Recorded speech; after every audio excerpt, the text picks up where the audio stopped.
مورخ نے لکھا ہے واقعہ، ہم نے وہ واقعہ پڑھنا ہے، نتیجہ ہم نے آپ کے سامنے نکالنا ہے۔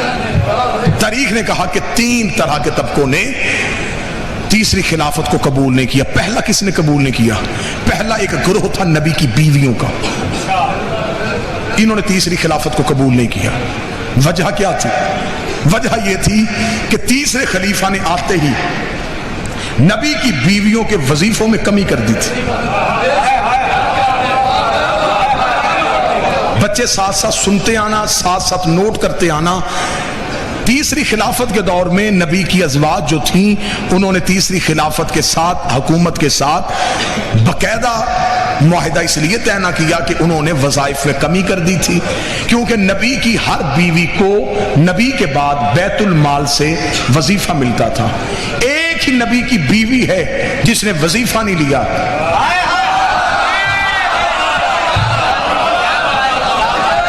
باقی وظیفے مقرر تھے، اور ہر ایک کا وظیفہ علیحدہ علیحدہ تھا۔ یہاں پہ میرا پہلا سوال ہے طریق مورخ سے کہ جب سب ایک جیسی رتبے میں تھیں، وظیفہ علیحدہ علیحدہ کیوں؟ جب برابر تھا، رتبہ ایک جیسا تھا، تعلق نبی کے ساتھ تھا، وظیفہ ایک جیسا کیوں؟ طریق کے ماتھے پہ پسینہ آیا۔ طریق نے کہا اصل میں وجہ یہ تھی وظیفے ملتے تھے رشتہ داری کی بنیاد پہ۔ میں تو پڑھتا چلا جا رہا ہوں، مجھے نہیں پتا آپ سن رہے کیا؟ وظیفے ملتے تھے جس کی حکومت سے جتنی رشتہ داری تھی اسے اتنا وظیفہ ملتا تھا۔ میں نے جملہ پڑھا کوٹ شاہ میں 9 10 12 بندوں نے تائید کر دی کہ واقعتاً یہ ٹھیک ہے، رشتہ داری کی بنیاد پہ ملتے ہوں گے، لیکن بات اس سے بھی زیادہ تلخ ہے اور حقیقتیں بڑی کڑوی ہوتی ہیں، حقیقتیں بڑی تلخ ہوتی ہیں۔ اگر آپ مجھ سے پوچھیں کہ حقیقت کیا ہے تو مجھے غازی عباس کی علم کی قسم ہے مناظرہ کرنے کے لیے تیار ہو، مباہلہ کرنے کے لیے تیار ہو۔ وظیفے رشتہ داریوں کی بنیاد پہ نہیں ملتے تھے، علی سے دشمنی کی وجہ سے ملتے تھے۔ جس کی جتنی دشمنی زیادہ ہوتی تھی، جس کی جتنی دشمنی زیادہ تھی اسے اتنا زیادہ نوازا جاتا تھا۔ موضوع پسند ہے یا نہیں ہے سر؟ بسم اللہ سر۔ یہ آج مشکل ہے۔ پہلا نبی کی بیویاں، دوسرا مدینے کے جو پرانے لوگ تھے نا جی، جو پرانے مدینے کے باسی تھے، جنہوں نے سب سے پہلے مکے میں کلمہ پڑھا تھا۔ اور آپ تاریخ اٹھا کے دیکھیں، نبی کا کلمہ سب سے پہلے عرب کے غریبوں نے پڑھا تھا۔ یہ امیر لوگ، یہ رائل فیملیز، یہ جگیردار طبقہ، یہ بہت بعد میں مسلمان ہوا تھا۔ یہ مسلمان ہوئے تھے حکومت کی وجہ سے، غریبوں نے کلمہ پہلے پڑھ لیا تھا۔ وجہ کیا تھی؟ غریب عزت کا بھوکا ہوتا ہے، نبی نے انہیں عزت اتنی دے دی، اتنی عرب کے غریبوں کو نبی نے عزت دی کہ وہاں وہ ابو جہل کی اونٹنی کے قریب نہیں بیٹھ سکتے تھے، اور یہاں وہ نبی کے ساتھ بیٹھ کے کھاتے تھے۔ ابو جہل نے انہیں کہا اوے کس اللہ کو مانتے ہو؟ اسے کہا محمد کے اللہ کو۔ اسے کہا اوے غلاموں وہ نظر آتا ہے؟ انہوں نے کہا نہیں۔ تو پھر کیوں مانتے ہو؟ انہوں نے کہا وہ کہتا ہے۔ اس نے کہا ہے تو ہم نے مانا۔ یہ اصل اسلام کے لوگ تھے، انہوں نے چمڑیاں اکھڑوائیں، انہوں نے نبی کو نہیں چھوڑا۔ یہ دولت کے لالچ کی وجہ سے نہیں آئے تھے، یہ علی کی تلوار کے ڈر سے نہیں آئے تھے، یہ بی بی خدیجہ سے قرضے معاف کروانے کے لیے نہیں آئے۔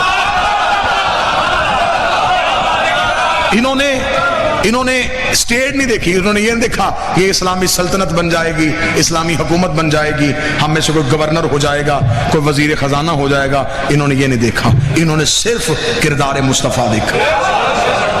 ان لوگوں نے بھی تیسری خلافت کو قبول نہیں کیا۔ توجہ سے بات سنتے آئیے۔ وجہ کیونکہ ان کا مطالبہ یہ تھا کہ ایک بندے کو نبی نے اپنی زندگی میں مدینے سے باہر نکالا تھا۔ بادشاہ حسین آپ کی تائید پہ آپ کا ہاتھ اٹھانا گواہی کے طور پہ درج ہے۔ اس بندے کو نبی نے اپنی زندگی میں مدینے سے باہر نکالا تھا۔ مروان اس کا نام تھا، حکم کا بیٹا تھا۔ باپ اور بیٹا دونوں مل کے رسالت ماں گلیوں میں چلتے تھے، یہ پیچھے نبی کی نقلیں اتارتے تھے اور نبی کو طعن و تشنیع معاذ اللہ ثم معاذ اللہ توہین کرتے تھے۔ نبی نے حکم نہیں دیا، اس نے دیا کہ تو برداشت کر لیتا ہے، مجھ سے نہیں۔ انہیں مدینے سے باہر نکال، انہیں مدینے سے اتنا باہر نکال کہ تیرے بعد جو بھی تیری جگہ پہ آئے وہ ان کو مزید باہر نکال دے۔ جب تیسرا خلیفہ آیا تو بجائے ان کو باہر نکالنے کے اسے مدینے بلایا، صرف مدینے نہیں بلایا، اسے مصر جیسی اہم ریاست کا گورنر بنا دیا۔ نوجوانوں کے لیے یہ باتیں نہیں ہوں گی لیکن ضرور ان باتوں کو ذہن میں رکھنا، یہ میں پوری تاریخ کا سفر لمحوں میں کرنے لگا ہوں۔ مصر کا گورنر بنا دیا۔ مصر اس دور کی سب سے مہنگی اسلامی ریاست تھی، سب سے زیادہ پیسہ مصر سے آتا تھا اور سب سے بڑے خائن کو اس کے اوپر گورنر بنا دیا۔ مدینے کے لوگوں نے جو پرانے رہنے والے تھے وہ اکٹھے ہو کے آئے حضرت محمد بن ابی بکر کے پاس۔ کون کہتا ہے کہ ہم صحابہ کا احترام نہیں کرتے؟ بسم اللہ۔ محمد بن ابی بکر کے پاس اور انہوں نے آ کے محمد بن ابی بکر سے کہا کہ آپ جا کے مولا علی سے کہیں کہ اسے کہے کہ اسے مصر کی گورنری سے ہٹائے۔ محمد بن ابی بکر رات کے وقت مولا علی کے پاس گھر آئے۔ اور ایک بات میں اور اپنے بچوں کو بتاؤں، مسلمان تاریخ نے بڑا ظلم کیا ہے۔ انہوں نے 3 حکومتوں میں جو مولا علی کا دور تھا اسے لکھا کہ علی نے دور جو ہے یہ خاموشی میں گزارا، گوشہ نشینی میں گزارا، علی گھر سے نہیں نکلتے تھے، علی قرآن جمع کرتے تھے۔ بہت بڑا ظلم ہوا ہے یہ علی جیسی شخصیت کے ساتھ کہ علی کے اتنے لمبے دور کو صرف چند جملوں میں بند کر دیا گیا۔ اور شیعہ بھی یہی جملے ممبر سے میں نے خود سنے ہیں، بندے کہتے ہیں علی قرآن جمع کر رہے تھے۔ وہ کون سا قرآن تھا جو علی کے پاس نہیں تھا؟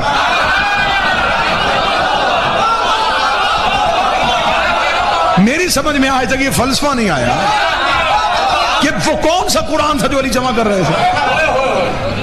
قرآن تو سارا علی کے سینے میں، بلکہ علی خود قرآن کا جسم تھا۔ علی کہاں سے قرآن جمع کر رہے ہیں؟